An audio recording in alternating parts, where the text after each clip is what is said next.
Mahe lunch box కోసం preparation అనమాట. ఇక్కడ స్కూలు టైమింగ్స్ చేంజ్ చేశారు. మార్నింగ్ 7:30 నుంచి 11:30 వరకు అనమాట. సో తొందరగా లెగ్సాను. అంటే మా బ్రేక్ఫాస్ట్లోకి ఏదన్నా వెరైటీ చేయి మమ్మీ అంది. ఉన్నదేమో ఇంట్లో దోసల పిండి ఉంది. సరే ఇంకేం చేద్దామని చెప్పి ఇలాగ పొటాటోస్ని బాయిల్ చేసి ఇలాగ కర్రీలా చేసి ఇడ్లీలో స్టఫ్ చేశానన్నమాట. మాకు ఈ మార్చిలో ట్రాన్స్ఫర్ ఉంటుందేమోనని చెప్పేసి ఊరు నుంచి మొన్న వచ్చేటప్పుడు ఇడ్లీ రవ్వ తక్కువే తెచ్చుకున్నాను. ఒక 2 కేజెస్ తెచ్చుకున్నాను. అది అయిపోయింది.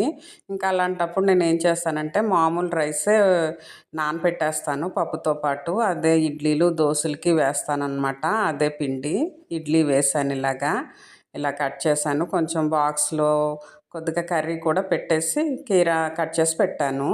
ఇంకా పాపని స్కూల్ దగ్గర డ్రాప్ చేసేసి నేను పాలు వచ్చేటప్పుడు పాలది అక్కడ ఉంటుంది కదా ఆవు షెడ్ దగ్గరికి వెళ్ళి పాలు తెచ్చుకుంటాను. చూసారు ఇక్కడ పిడకలో. ఈ ఊరు రాంచీ అంటే చూడండి జార్ఖండ్ క్యాపిటల్ సిటీ అయినా సరే ఇంకా విలేజ్ అట్మాస్ఫియర్ ఉంటుంది. ఇంకా అక్కడికి వెళ్ళి పాలు క్యాన్ పెట్టేసి వెయిట్ చేయాలన్నమాట. ఇక్కడ మార్నింగ్ 6, 8, 10 అట్లా తీస్తాడు పాలు. ఆ టైంలో వెళ్ళి మనం క్యాన్ పెడితే ఇస్తారు వెంటనే, లేకపోతే వెయిట్ చేయాల్సి వస్తుంది. హాయ్ అండి, నా పేరు Lakshmi. Welcome to iSmart Mahathiraga. మేము రాంచీలో ఉంటాము. ఈ వీడియో వచ్చేసి ఫ్రైడే రోజు అనమాట, 24th ఏప్రిల్ది. ప్లీజ్ నా వీడియోని ఎండ్ వరకు చూసి నా ఛానల్ని సబ్స్క్రైబ్ చేసుకోండి. చూడండి, ఇది గన్నేరు చెట్టు. మార్నింగ్ 8 అవుతున్నా ఎండ అయితే దంచి కొడుతుంది. ఇంకా చెట్టు కిందే అలా వెయిట్ చేసి పాలు తెచ్చేసుకున్నాను. ఇంకా ఇంటికి వచ్చిన తర్వాత పాలు వెయిట్ చేసి అది వడకట్టుకుంటాను. ఫస్ట్ టీ ఇది వడకట్టుకుంటాం కదా, దాంతో పాలు వడకట్టుకుంటాను. ఆ తర్వాత మంచిగా నేను ఒక మసాలా దోశ వేసుకొని తినేసి చక్కగా కాఫీ పెట్టుకొని తాగి ఇంకా ఏం కర్రీ వండాలని ఆలోచిస్తున్నాను అనమాట. అంటే స్నానము పూజ అది స్కూల్కి వెళ్ళకముందే అయిపోయాయి. ఇంకా అన్నీ కంప్లీట్ చేసుకొని స్కూల్ దగ్గర డ్రాప్ చేసి వచ్చాను. ఇంకా ఇది చూసారా, మొన్న సంతలో తీసుకున్నది. ఇది గుమ్మడికాయ అని చెప్పారు, కుమ్మడా అన్నారు, కానీ దీని పేరు వచ్చేసి జుక్ని. సరే గుమ్మడికాయలాగా వండుదామని ఇంకా కట్ చేశాను అనమాట.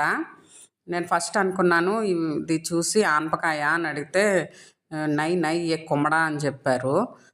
సరేలే గుమ్మడికాయ ఎలా చేస్తామో అలాగే చేద్దామని ఇంకా స్టార్ట్ చేశాను అనమాట. ఫస్ట్ ఆయిల్ వేసుకోవాలి. ఆయిల్ కొంచెం వేడైన తర్వాత మెంతులు, ఆవాలు, జీలకర్ర, ఎండుమిరపకాయ, కరివేపాకు ఇవన్నీ వేసుకొని అవి ఫ్రై చేసుకోవాలి. 1 స్పూను అల్లం వెల్లుల్లి పేస్ట్ వేసుకోవాలి. అది కూడా బాగా వేగిన తర్వాత కట్ చేసుకున్న ఆనియన్స్ వేయాలి. ఆనియన్స్ మగ్గడానికి తొందరగా సాల్ట్, లైట్గా పసుపు వేసుకొని అవి కూడా బాగా మగ్గించాలి. కట్ చేసుకున్న టమాటాలు కూడా వేసుకొని అది కూడా మగ్గించాలి. అప్పుడు ఈ కట్ చేసుకున్న జుకినీ ముక్కలను కూడా వేసుకొని అవి కూడా మూత పెట్టుకొని మగ్గించుకొని ఇంకా సాల్ట్ అన్నీ సరిపోయా లేదో, కారం, ఉప్పు, పసుపు అన్నీ, ధనియాల పొడి, నా కారంలోనే ఉంటాయి ధనియాల పొడి, జీలకర్ర పొడి అన్నీ మిక్స్డ్ అనమాట. అవి వేసుకొని అవి బాగా మగ్గిన తర్వాత ఈ చింతపండు రసం వేసుకోవాలి. ఇంకా అది పులుసు కదా, కొంచెం బెల్లం వేసుకుంటే బాగుంటుంది, అందుకని కొంచెం బెల్లం వేసాను. ఇంకా అంతా వండిన తర్వాత ఈ కూర ఎలా ఉందంటే అటు ఆనపకాయ కర్రీలా లేదు, దోసకాయ కర్రీలా లేదు, కీరా కర్రీలా ఉంది. ఇంకెప్పుడు తీసుకోను అనమాట. ఇది ఫ్రైలా చేసుకుంటే అన్న బాగుంటుందేమో, అంటే వాటర్ లేకుండా మగ్గించాల్సింది. మొత్తానికి బాగానే ఉందిలేండి తినడానికి. ఇంకా 11:30కి వెళ్ళి పాపను తీసుకొచ్చేసాను. ఇంకా భోంచేసేసాము, కాసేపు పడుకున్నాము. ఇంక ఈవినింగ్ అయిన తర్వాత మా పాప కోరికలు.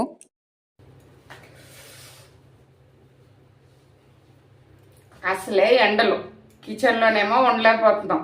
మా పాపకి సమోసాలు కావాలంట, చేయమంది, చేస్తున్నాను. చూసేయండి.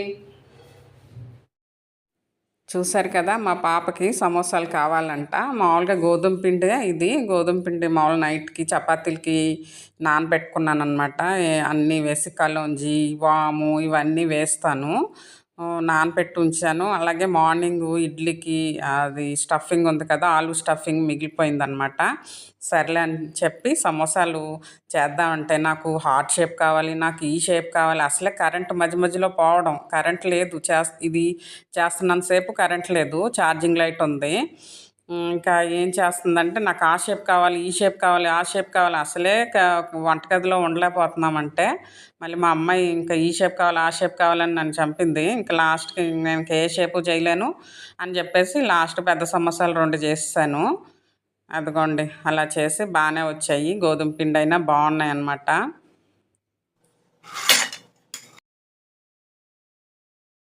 ఓకే అండి, వీడియో కనుక నచ్చినట్లయితే please subscribe. Thank you for watching. Bye. Current వచ్చేసింది ఇప్పుడే. మాహి ఎలా ఉంది?